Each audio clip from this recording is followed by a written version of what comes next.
Le Grand Matin Sud Radio, 7h-10h, Frédéric Brindel. C'est la grosse actualité de ce matin, l'arrivée de François Bayrou, Elisabeth Borne, Manuel Valls, 5 ministres au total en plus du premier, qui ont atterri tout à l'heure à Mayotte, toujours en proie à ces terribles situations conséquentes au terrible Chido. Nous avons posé la question du coup sur les réseaux sociaux de Sud Radio. L'appartenance à la France est-elle une chance pour nos territoires d'outre-mer? Pour l'instant, vous dites oui à 53%. Vous réagissez au 0826 300 300 avec nous Philippe de Fort-de-France en Martinique. Bonjour Philippe. Bonjour. Bon, nous aurons également Julien de Viry-Châtillon. Là, nous sommes. Viry-Châtillon, c'est déjà l'Essonne ou encore le Val-de-Marne, Julien? C'est déjà l'Essonne. C'est déjà l'Essonne. Bah oui, on s'avance. Bon, et on commence par Philippe. Julien, vous restez avec nous. On va échanger tous les trois. Bien sûr, les auditeurs de Sud Radio ont la parole. C'est Parlons Vrai. Philippe, à cette question, alors c'est vrai qu'elle est un peu provocatrice. Je l'assume. L'appartenance à la France est-elle une chance pour nos territoires d'outre-mer? Vous, depuis la Martinique, vous dites quoi?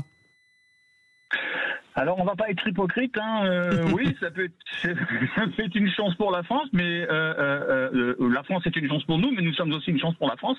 Géopolitiquement parlant, nous sommes bien une chance pour l'État français. C'est très important ce que vous dites, Philippe. Je vous interromps parce que hier, avec Amélie Béguin qui prépare la matinale avec nous, on s'est dit mais on aurait pu la poser dans l'autre sens aussi cette question. Mais c'est ça qui était important. Allez-y, continuez. D'accord. Donc je disais ça. Ensuite, vu ce qui se passe à Mayotte et vu ce qui s'est passé aussi déjà ici chez nous, on a déjà eu des cyclones, on a déjà eu des problèmes. Donc c'est vrai que l'appartenance à l'État français dans ce genre de situation est quelque chose de favorable. Je vois les îles indépendantes qui sont autour, Sainte-Lucie, la Dominique ou les autres, quand ils sont touchés par un cyclone, ont beaucoup plus de mal à se relever que nous, faisant partie d'un département français, parce que nous sommes un département français, donc oui, c'est vrai qu'on a quand même cette chance d'avoir au-dessus la France, l'État français, qui, quand il faut, c'est relever les manches et c'est faire les choses correctement. Après, alors vous, Philippe de Fort-de-France, vous le dites avec un peu plus de diplomatie que le président de la République, qui lui, Emmanuel Macron, avait dit à Mayotte, vous seriez plus dans la merde. Je reprends les extraits, les propos du président de la République. Allez-y, Philippe. Ouais, maintenant, les politiques de Macron n'ont pas non plus été favorables pour nous non plus. Alors, il ferait mieux de se taire aussi un petit peu quelque part et de mettre de l'eau dans son vin, parce que c'est pas toujours clair ce qu'il a fait ici, nous, et là, la preuve en est, là, il y a un budget qui va être voté. On va retirer combien, je crois, 200 ou 300 millions pour les départements et territoires d'outre-mer. Alors qu'on en a un besoin extrême. Il y a une pauvreté, il y a tout ça qui fait que il y a un climat social, un climat ambiant qui est délétère. Et ça, c'est à cause de tout ça. On a un mouvement ces temps-ci là contre la vie chère. Qu'on soit d'accord ou pas avec l'association qui mène le mouvement, c'est un autre problème. Mais sur le fait est là. Oui, la vie est trop chère. Les impôts sont les mêmes. Les impôts sont les mêmes. Les impôts sont les mêmes. Les taxes sont les mêmes. Le SMIC est le même. Mais on a 40, 60, 70, 80, voire 100% de vie plus chère, beaucoup plus cher. On paye des trucs, c'est aberrant. Oui, la plaquette de beurre à 8 €, quelque chose comme ça, quoi. Et on parle pas des pièces détachées automobiles, on parle pas de tous ces trucs-là. Pour l'instant, on reste focal sur l'alimentaire. Il faudra peut-être aussi un jour se poser la question sur les médicaments, parce que c'est aussi une autre histoire. Mais voilà, tout ça, c'est un tout. Alors, la chance, elle est là. Oui, elle est là. Oui, moi, je suis fier de mon pays. Je suis fier de mon drapeau. J'aimerais continuer, mais il y a trop de barrières. Il y a trop de choses qui font que, voilà. Alors, point de vue super important, Philippe, depuis Fort-de-France et depuis la métropole. Julien de Viry-Châtillon. Vous dites quoi? Alors, à cette question, on le rappelle pour les auditeurs de Sud Radio, l'appartenance à la France est-elle une chance pour nos territoires d'outre-mer? Vous dites quoi, Julien? Alors moi je dis que oui, effectivement c'est une chance aussi, mais le problème c'est qu'en application, dans les faits, c'est dramatique et ça ne se passe pas comme il faudrait.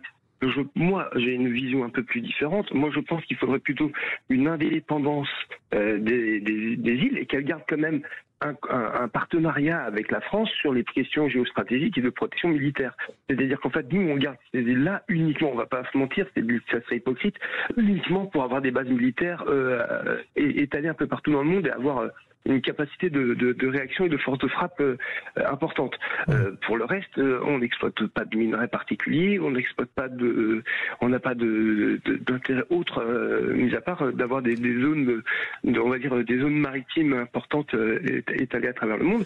Donc en fait, et vivre dans des îles aussi isolées, je pense que c'est pas pour rien que les gens ils ont une indépendance, ils ont une origine et ils ont une façon de vivre qui s'est adaptée à l'environnement. Je pense que voilà, on vit en fonction de notre environnement. Sur la façon de vivre, justement, Julien, sur la culture, finalement, il y a ceux qui se sentent très français. Alors souvent le sport, d'ailleurs, bon, moi je viens du sport, hein, mais ça aide, c'est-à-dire les Guadeloupéens, les Martiniquais, les Réunionnais, on les a souvent associés, les médailles. Mais c'est vrai que par exemple, Mayotte, c'est un peu moins présent dans le quotidien. Il y a aussi une histoire de rapprochement culturel. Vous le sentez, Julien, ou pas ?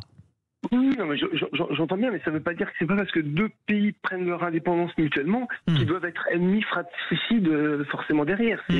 On peut tout à fait avoir une indépendance, avoir une gestion propre à Mayotte et une gestion française propre à la France, et tout simplement avoir garder quand même une base militaire qu'on louerait un peu comme font quasiment tous les pays.